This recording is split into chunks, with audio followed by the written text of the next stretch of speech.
Welcome to the Psychology World podcast. I'm Connor Whiteley, bringing you psychology news, articles, and other interesting psychology-related articles. You can find the podcast notes and more interesting psychology-related things, and you can get your free 8 psychology book box set at connorwhiteley.net. Now let's get on to the show.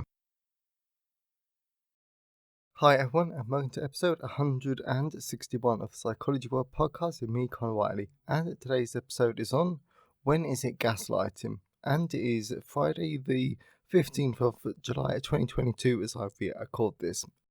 So today is just such an interesting podcast episode because for a while since we've done the emotional abuse podcast episode, though, I've really been wanting to do an episode on gaslighting. What it is and when is something gaslighting and when is it not, because they're two very important distinctions, so they're actually critical to focus on. So it took me a little while to find a good resource, but now that I have, I'm really looking forward to today's episode. And it's also extremely hot though, so it's 20 degrees outside. So it's not exactly ideal podcast recording weather, because I'm currently in my audio booth, which gets very hot very quickly in hot weather. So not ideal though. So moving on to the psychology news section, moving from the British Psychological Society research. But I think that the Research Digest must be suspended this week. So I'm actually going to be reading the Research Digest that I received a few weeks ago when I was on holiday. So the first one is, religious people are less likely to avoid reminders of human mortality.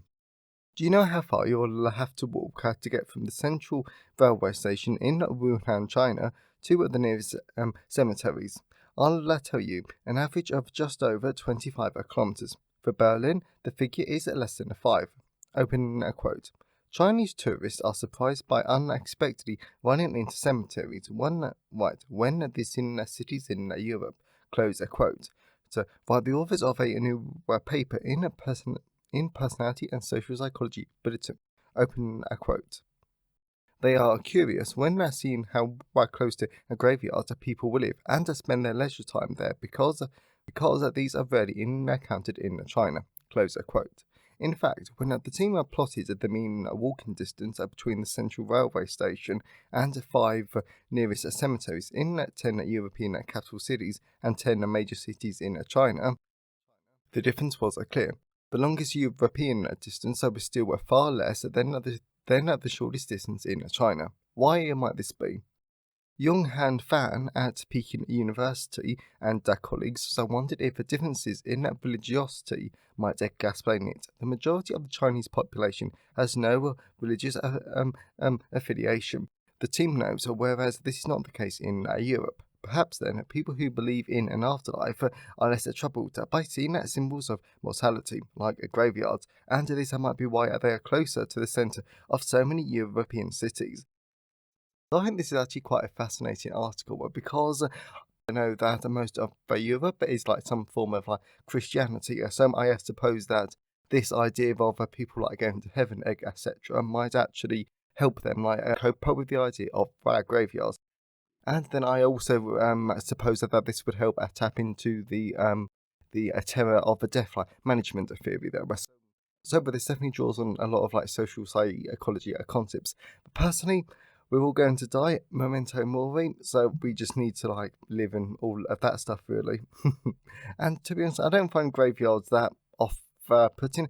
Granted, I never go to them because I just never see the need, to be honest.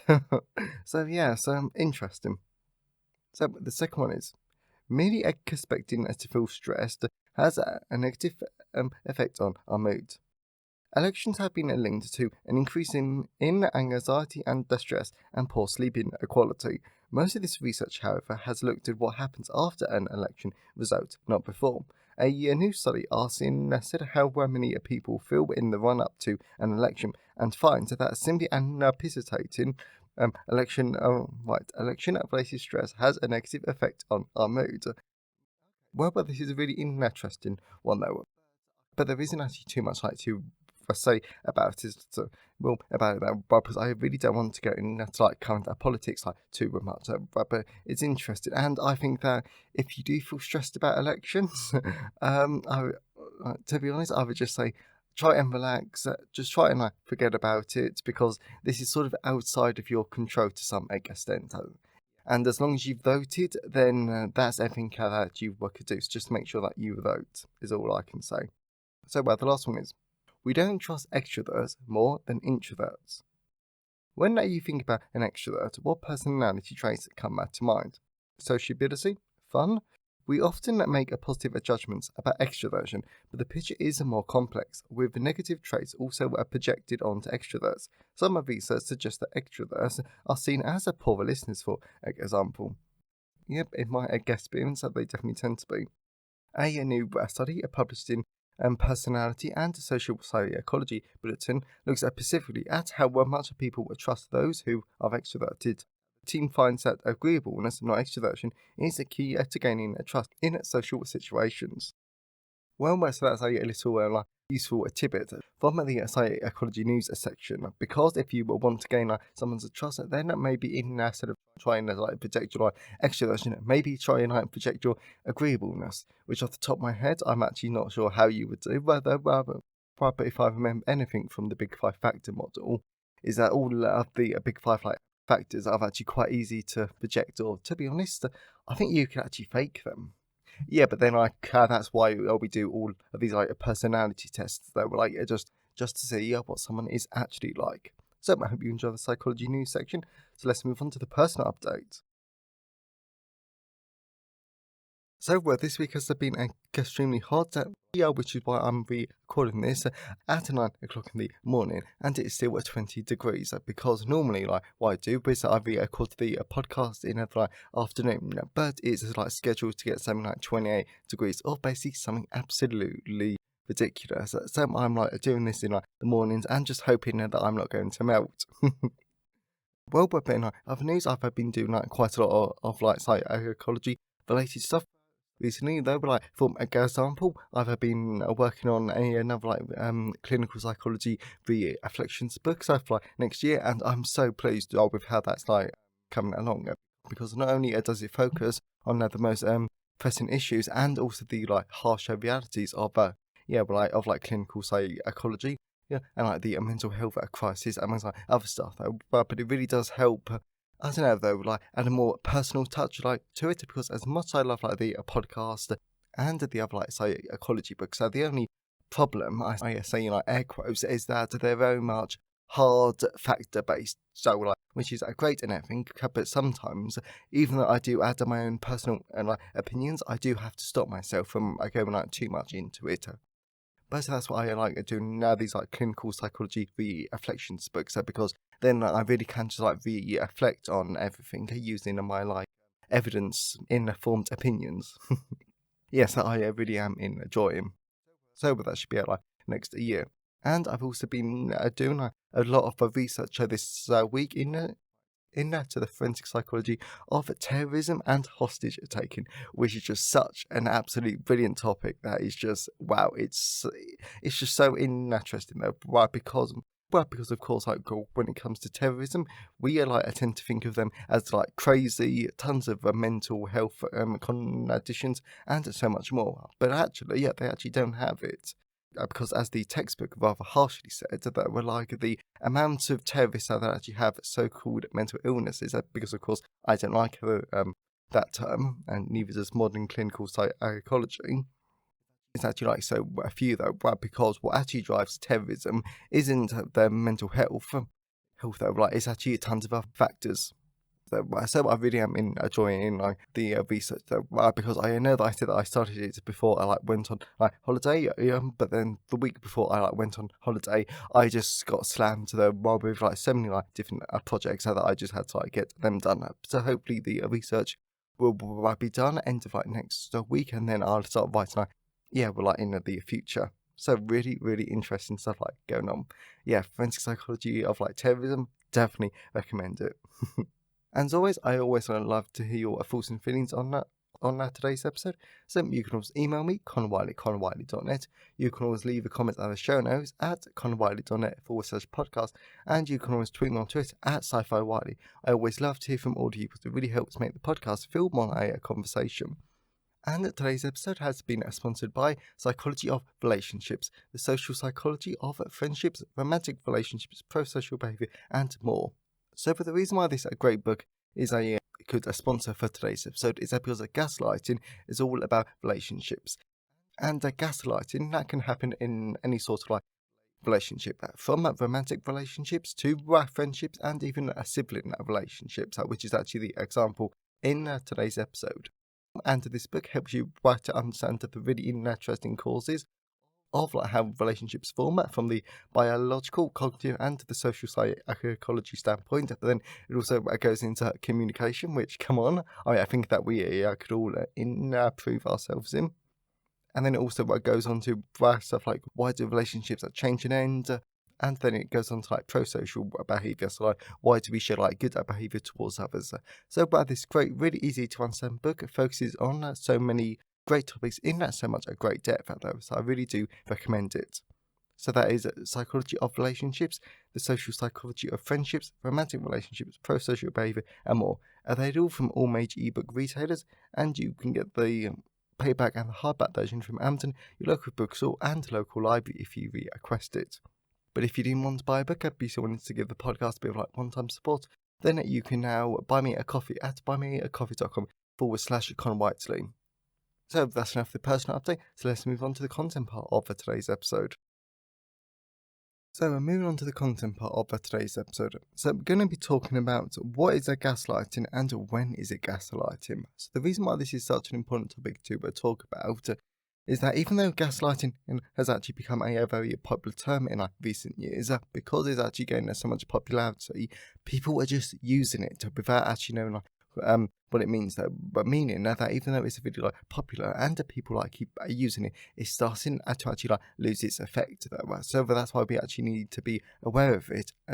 And most importantly, what is that gaslighting actually? Because sometimes something is just a disagreement, but when something is gaslighting, then it's very, very serious. So what is the gaslighting? Gaslighting is a form of emotional abuse where someone uses psychological manipulations to cause another person to question their reality. It can happen between two people in any relationship, like friendships, working relationships, and romantic relationships. The gaslighter preserves their own sense of self and power over the other person, who ends up adopting the gaslighter's version of reality over their own. The reason why we need to look at this is because it's important to distinguish gaslighting from normal and healthy behaviours like disagreeing, and we need to understand when a conflict turns into gaslighting. When is it gaslighting? Therefore, to understand this harmful behaviour, the easiest scenario to see when something is not gaslighting is something similar to the fictional one below. Harry and his sister Claire used to spend a lot of time together, and every Saturday they would go out together and bring their families along. Then, when the pandemic struck, they were forced to move their Saturdays together to a few hours on Teams, and they would catch up, play games, and have dinner together. However, when the pandemic eased and the restrictions were relaxed, Harry started to go out again, going out on day trips and living a life again Yet Claire wasn't comfortable with this, and actually doesn't feel like going out too much. So the siblings spoke, and they don't agree on where to go to their Saturdays together, because Harry wants to go out somewhere, and Claire just wants to stay in, resulting in the siblings being judgmental about each other, and each one is calling the other selfish, inconsiderate, and horrible. As well as Claire might accuse Harry of not wanting to spend time with her and her family.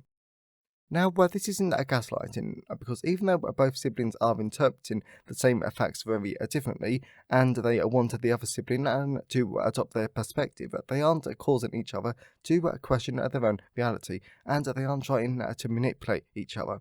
However, this could turn into gaslighting if one of the siblings was so insistent on their interpretation that it caused the other one to start doubting them ourselves. That this would create a power imbalance in their relationship that would allow the gaslighter to undermine the victim's sense of herself, as well as the gaslighter's need for control.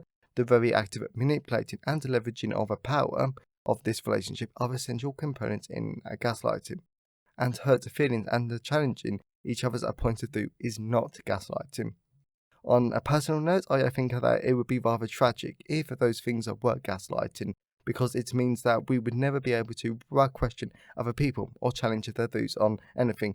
And to be honest, I actually suppose that this would put clinical psychology in a very difficult spot, considering that it's our jobs to challenge the client's maladaptive coping mechanisms and cognitive processes. As a result, if we apply this knowledge to our fictional example, if Claire was the sibling who was the most powerful and pushed Harry around, then Harry would be vulnerable to Claire gaslighting him in adulthood. Especially if Harry really does start to believe that he is selfish, awful, and a horrible person by not submitting to Claire's wishes, then he might start to withdraw from their relationship. Again, this would result in a gaslight dance, if you will, because if Harry ends up being unable to sleep at night because he's wondering if Claire is right and he is selfish because he fears that she's right about him not wanting to spend time with her, then he's starting to question his own character and the very integrity of their relationship. Then that gaslighting is very much present. You need two people to gaslight. Moving on to the last section of the episode, I want to mention that gaslighting happens when there is a power dynamic within a relationship that ends up causing the person being gaslighted to question themselves along with a sense of reality. Typically, the gaslighter is constantly manipulating and attacking the gaslightee, as well as being verbally aggressive towards them. In addition, the gaslighter is very likely to turn a discussion between the two into a blaming game against the other person, and they will most probably outright lie about what took place just to further their own manipulations, because if the gaslighter is so certain about something, then it's easier to make you question if your memory or perception is right. Then it all ends up leaving the victim of the gaslighting to feel worn out, unsure of themselves, and wondering, like the gaslighter said, and they might even end up avoiding future discussions out of fear of disagreements escalating this already disorientating discussion.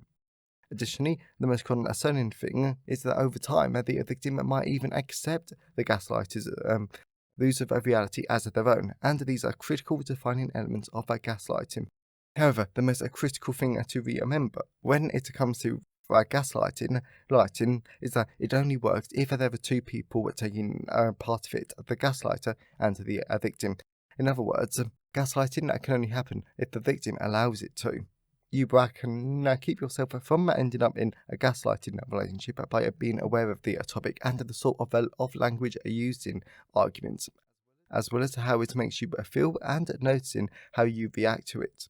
Some helpful phrases that might help you stop engaging in a verbal loop or power struggle includes: "What you said hurt my feelings and I'm too upset at the moment to talk about it." "Let's agree to disagree." That one's that one's definitely my personal favourite. "You're twisting what I said. Let's take a break and talk about this later." Conclusion. So to wrap up today's episode, I must admit that as more and more people use the word gaslighting in our world, we risk its meaning now becoming blurred or forgotten. Therefore, it is critical that we clearly understand what it actually means, and when something is and isn't gaslighting. Sometimes you will be involved in disagreements. It's natural, but sometimes you might meet a person who wants to gaslight you, and that's when you will need to be aware of what's going on for your own sake. But just remember, sometimes a disagreement is simply that, two people disagreeing, and not gaslighting in the slightest. So I really hope that you enjoyed today's episode and that you got something out of it. As I said before, I've really been wanting to do a gaslighting on a podcast episode for quite a while, so I'm really glad that I actually have now. And if you know someone who will enjoy today's episode, then please share it with them. I'm always really grateful when you wonderful people help spread the word about the podcast. And definitely check out Psychology of Relationships, the social psychology of friendships, romantic relationships, pro-social behaviour, and more. Because it really does help you to get a really good understanding of the psychology behind our relationships. So that's available in all of the usual places. But if you didn't want to buy a book, then you can buy me a coffee at buymeacoffee.com/Conor So have a great day, everyone, and I'll see you next time. Thanks for listening today. I hope you enjoyed it.